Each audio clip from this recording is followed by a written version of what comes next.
Hello, you're watching Proactive. I'm joined by Bango CEO Paul Lorby. Paul, good to speak with you again. And you're out with a trading statement this week. Could you take us through some of the highlights, please? Yeah, great to be back, and hopefully everybody saw the trading update this week for the first half of the year. 19% revenue growth. It's sort of if you sort of take the two elements that make that up, that transactional business, that payments business, the direct carrier billing, where we charge a percentage of the retail price for processing those transactions to allow them to be charged to your mobile phone bill. That business grew, as we said, 6%. We all said it was sort of mid-single digits growth. Grew 6% in actual currency, 9% in constant currency, because obviously the Japanese yen continues to decline against the US dollar.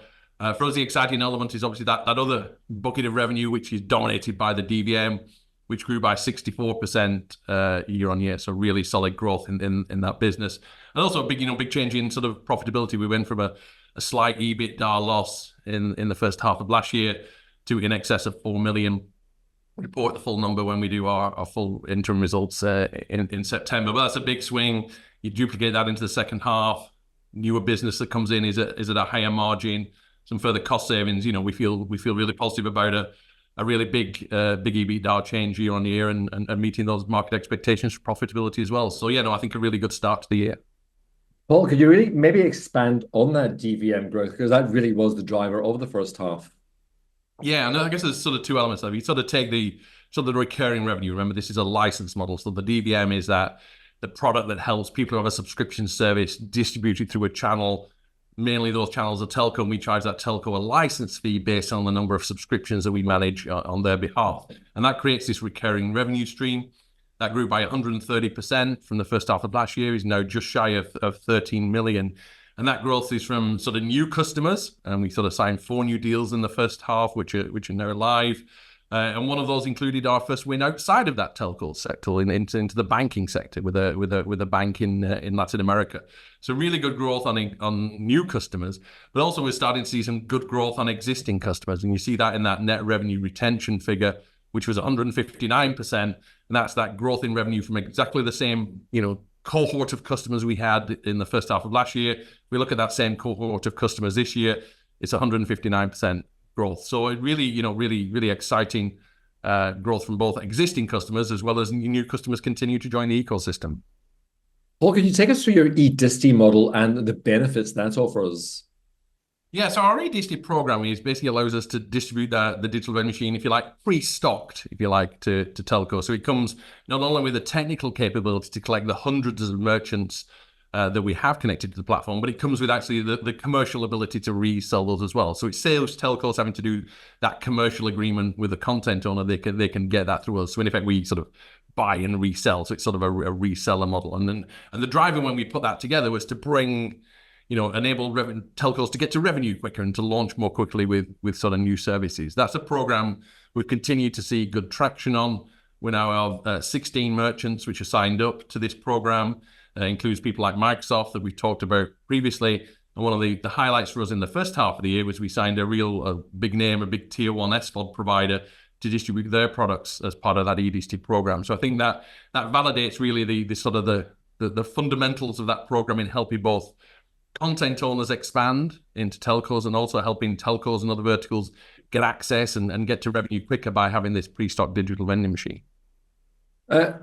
Paul, how do you see the opportunities for the DVM?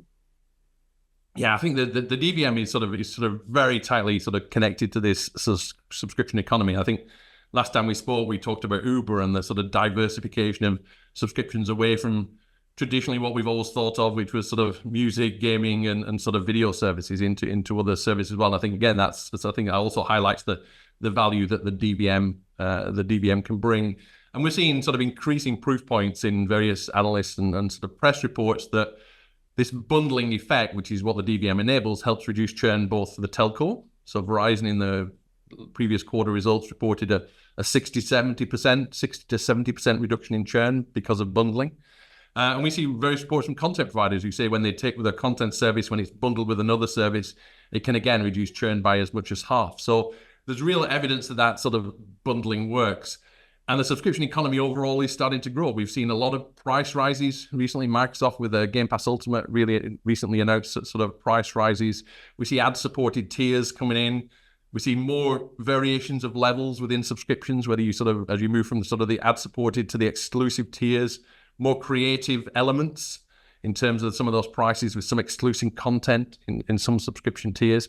And that level of sort of complexity and innovation, the DVM really helps simplify that complexity and helps create a more compelling sort of consumer offer. So ironically, these sort of price rises and that creativity creates, I think, more opportunity for the DVM, and it creates more subscriber demand. Because I think as these prices increase, as consumers were looking for a better value, more flexibility and more control, and that's exactly what the DVM delivers.